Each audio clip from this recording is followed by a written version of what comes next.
बिस्मिल्लाहिर्रहमानिर्रहीम। अस्सलाम वालेकुम नाज़रीन, मैं हूं Qamber Zaidi Shahkhawar, senior advocate Supreme Court हमारे साथ मौजूद हैं। शाखावर साहब से जानेंगे सर, आर्टिकल 48 के तहत सदर के पास इख्तियार है कि वो समरी रोक सकता है अपॉइंटमेंट की। आप क्या समझते हैं कि ये आर्टिकल कितना सदर को मुख्तार बनाता है समरी को वापस भेजने के लिए, इस पर नजर षानी के लिए? ये आर्टिकल है क्या? आर्टिकल जो आपने बताया है ये बुनियादी तौर पे जो वज़ीर आज़म जो अपना आइनी इख्तियार इस्तेमाल करता है किसी भी अपॉइंटमेंट का या कोई भी इम्पोर्टेंट डिसीजन होता है तो वो एडवाइस जो है वो सदर मुमलिकत के पास जाती है। सदर मुमलिकत नॉर्मली उस एडवाइस के मुताबिक अमल करके उसकी अप्रूवल दे देते हैं। लेकिन सदर मुमलिकत के पास एक इख्तियार मौजूद है, वो ये है कि वो अगर समझते हैं कि ये जो एडवाइस उनको दी गई है उसके मुतालिक उनके कुछ तहफ़्फ़ुज़ात हैं, लेकिन तहफ़्फ़ुज़ात ज़ाती नहीं हो सकते, बहुत ही अहम आइनी और कानूनी तहफ़्फ़ुज़ात हैं, तो वो उनको नज़र-ए-षानी के लिए दोबारा वज़ीर-ए-आज़म को भेज सकते हैं। लेकिन अगर वज़ीर-ए-आज़म फिर भी उन तहफ़्फ़ुज़ात को इग्नोर करके दोबारा वही अगर एडवाइस भेजते हैं, तो फिर वो सदर मुमलिकत के लिए बाइंडिंग होती है, तो वो उनको फिर करना पड़ता है। तो ये एक ऑप्शन जो है, मैं समझता हूँ कि जो मैं नहीं समझता कि ये वो ऑप्शन एक्सरसाइज करनी चाहिए। ये जो अहम तैनातियाँ हैं चीफ ऑफ आर्मी स्टाफ की और chairman joint chief of staff की, लेकिन अगर आपने क्योंकि उसकी वजाहत चाहिए उस आर्टिकल की, तो उसमें एक ऑप्शन तो मौजूद है सदर ममलिकत के पास। सर, अगर लीगल लेकुना की बात की जाए कि 2 दिन पहले रिटायरमेंट हो रही हो, तो वज़ीर आज़म के पास ये क्या इख्तियार होता है? और वज़ीर आज़म के पास अगर ये इख्तियार होता है तो क्या ये चैलेंज हो सकता है? मेरा नहीं ख्याल, क्योंकि आपने देखा होगा कि फेडरल कैबिनेट का इजलास हुआ, फेडरल कैबिनेट के इजलास में इसकी मंजूरी दी गई। ये जो दो लेफ्टिनेंट जनरल्स को प्रमोट किया गया एज 4 स्टार जनरल्स, तो वो तो मैं समझता हूँ कि बिल्कुल फेडरल गवर्नमेंट का इख्तियार है। वो उसको प्रमोट कर सकते हैं, क्योंकि अगर आप आर्टिकल पढ़ें 242 और उसके एनेबलिंग आर्टिकल्स हैं, उसमें यही है कि जो command of the armed forces है और उसका जो कंट्रोल है वो फेडरल गवर्नमेंट के पास है। तो वो तो मैं समझता हूँ कि एक आइनी तकाजा पूरा हो गया। तो उसके बाद मेरा नहीं ख्याल कि वो जो 27 नवंबर वाली जो बात थी कि उनमें से एक लेफ्टिनेंट जनरल जो हैं वो बतौर लेफ्टिनेंट जनरल रिटायर हो रहे थे, लेकिन आज अगर वो फुल 4 स्टार जनरल बन गए हैं तो फिर वो वाली कदगन ख़त्म हो जाएगी। एक और इसमें क्वेश्चन ये है कि अगर सदर साहब इस पे नजर षानी का कह देते हैं प्राइम मिनिस्टर को, then it would definitely take some days.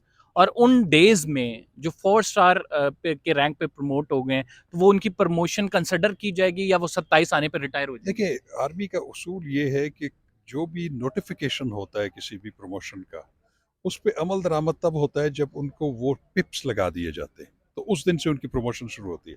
लेकिन चूंकि ये नोटिफिकेशन अगर हो जाए और उसमें अगर सदर मुमलिकत रिकन्सिडरेशन के लिए भेज दें और वो उसमें ताख़ीर हो जाए, क्योंकि उसमें जनरल बाजवा जो हैं वो 29 को रिटायर हो रहे हैं, तो इसका मतलब है कि अगर फ़र्ज़ कर लिया जाए कि वो रिकन्सिडरेशन के लिए आती है या वो उसको अप्रूवल नहीं देते, तो फिर जो सीनियर मोस्ट कोर कमांडर होगा वो as acting chief of army staff जो है वो एक्ट करना शुरू कर देगा, और उसके बाद अकॉर्डिंगली ये जो अपॉइंटमेंट है ये हो जाएगी। एग्जैक्टली आपने जो बात की कि इस पे हमारी जो फौजी तज्जियाकार हैं उनसे भी बात हुई कि एक्टिंग या डिप्टी जो है वो चीफ होता है, जो सबसे सीनियर मोस्ट होता है। तो सीनियर मोस्ट भी राइट नाउ आसिम मुनीर साहब हैं।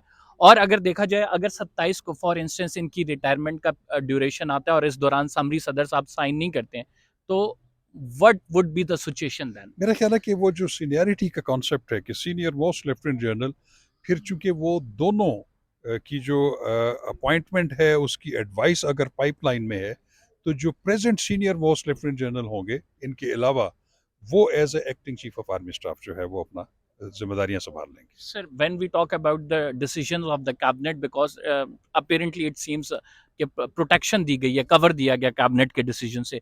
कोर्ट में अगर चैलेंज कैबिनेट का डिसीजन होता है तो कितना कन्विंसिंग होता है कोर्ट के लिए उसको नलीफाई करना? देखिए, मैं नहीं समझता कि इसमें कोई कोर्ट की इंटरफेरेंस की ज़रूरत होगी। उसमें ज़्यादा से ज़्यादा यही है जो अभी हम डिस्कस कर रहे हैं कि सदर मुमलिकत उस एडवाइस को कुछ अरसा रख सकते हैं। तो वो अगर रख भी लें तो जैसे हमने अर्ज़ किया, अभी डिस्कस भी किया कि सीनियर मोस्ट लेफ्टिनेंट जनरल जो हैं he will be he take over as a acting chief of army staff, और इसमें कोई एज सच मुझे कोई गैर आइनी या गैर कानूनी सूरत नज़र नहीं आ रही, क्योंकि फेडरल कैबिनेट ने भी ये डिसीजन दे दिया है, वज़ीर आज़म ने एडवाइस भेज दी है, तो इसमें कोई लकूना मुझे नज़र नहीं आ रहा کہ جس میں سپریم کورٹ میں یہ میٹر جا سکتا ہے. تو as a legal analyst you are saying کہ all legal ways are clear اور Asim Munir sahab will be the next chief, اور جو کہ اعلان بھی ہو گیا، اس میں کوئی قانونی حکم نہیں آ سکتا اس تمام میرے اندازے میں اس میں کوئی قانونی حکم نہیں ہے. اب یہ اپوائنٹمنٹ جو ہے یہ اپروو ہو گئی ہے، اس نے ہونا ہے. لاسٹ کویشچن آپ سے کروں گا، اور وہ لاسٹ کویشچن یہ ہے کہ وٹ ڈو یو تھنک کہ اگر اسے صدر صاحب ریکنسیڈریشن کے لیے سوچتے ہیں، پی ٹی آئی کے لیے as a politician Imran Khan صاحب کے لیے کتنا ڈیمیجنگ؟ میرا خیال ہے کہ یہ انسٹیٹیوشن کے لیے بھی ڈیمیجنگ ہوگا، پاکستان کے لیے بھی ہوگا، اور پولیٹیکلی پی ٹی آئی کے لیے بھی ہوگا. اگر وہ ان کے ذہن میں، کسی کے ذہن میں بھی ایسی بات ہے، تو میں نہیں سمجھتا کہ ان کو یہ آپشن جو ہے وہ ایکسرسائز کرنا چاہیے. Thank you very much. Shah Khawar sahab ہمارے ساتھ موجود تھے اور اپنا تجزیہ دے رہے تھے. ہم نے لیگل پوائنٹس کے حوالے سے ان سے بات کی، انہوں نے ہمیں تفصیلاً بتایا کہ اس میں ابھی قانونی حکم کوئی نہیں ہے، اور اگر یہ ڈیولپ کرنے کی کوشش کی گئی، صدر کے پاس جیسے آرٹیکل 48 کے تحت اختیار ہے کہ وہ سمری کو ریکنسیڈر کرنے کے لیے وزیر اعظم کو دوبارہ بھیج سکتے ہیں، تو it would be a chaos. لیکن قانونی طور پر اس میں کوئی حکم نہیں ہے، اپوائنٹمنٹ جو ہے وہ قانون کے مطابق ہوئی ہے، اور کیبنٹ کا اسے پروٹیکشن حاصل ہے. تو لیٹس سی معاملات کس طرح سے انفولڈ ہوتے ہیں. فی الحال کے لیے اتنا ہی. قمر زیدی کو اجازت دیجیے. آپ کے لانگ مارچ کو خصوصاً منسلک کیا جا رہا ہے آرمی چیف کی تعیناتی کے حوالے سے کہ پرٹیکولر نام چاہ رہے ہیں، کیا تحریک انصاف اس میں آن بورڈ ہے؟ واقعی آپ لوگ پریشر ڈال رہے ہیں تاکہ اپنی مرضی کا آرمی چیف کیا اس پہ نیگوشیٹ ہو سکے، یا بالکل قیاس آرائی ہے یہ؟ دیکھیں، یہ 100% قیاس آرائی ہے، بیکاز یہ جو اس وقت جو حکومت میں بیٹھے ہوئے ہیں، ان کے پاس تو ان کی جو سیاسی حیثیت ہے وہ تو سب پہ ایکسپوز ہو گئی ہے. چاہے وہ ایک خود ساختہ پارلیمنٹ جس میں کہ بیٹھے ہیں، جس میں کہ نہ اپوزیشن ہے، حقیقی اپوزیشن بھی نہیں ہے، اور وہ جو بھی فیصلے کر رہے ہیں وہ اپنے آپ کو، اپنے کیسز کو، جو بھی اپنے آپ کو انہوں نے دی ہیں، نیب کے قوانین میں تبدیلی ہو گئی یا اور مختلف قسم کے فیصلے انہوں نے اپنے اس میں کرا رہے ہیں اور کچھ کرا رہے ہیں.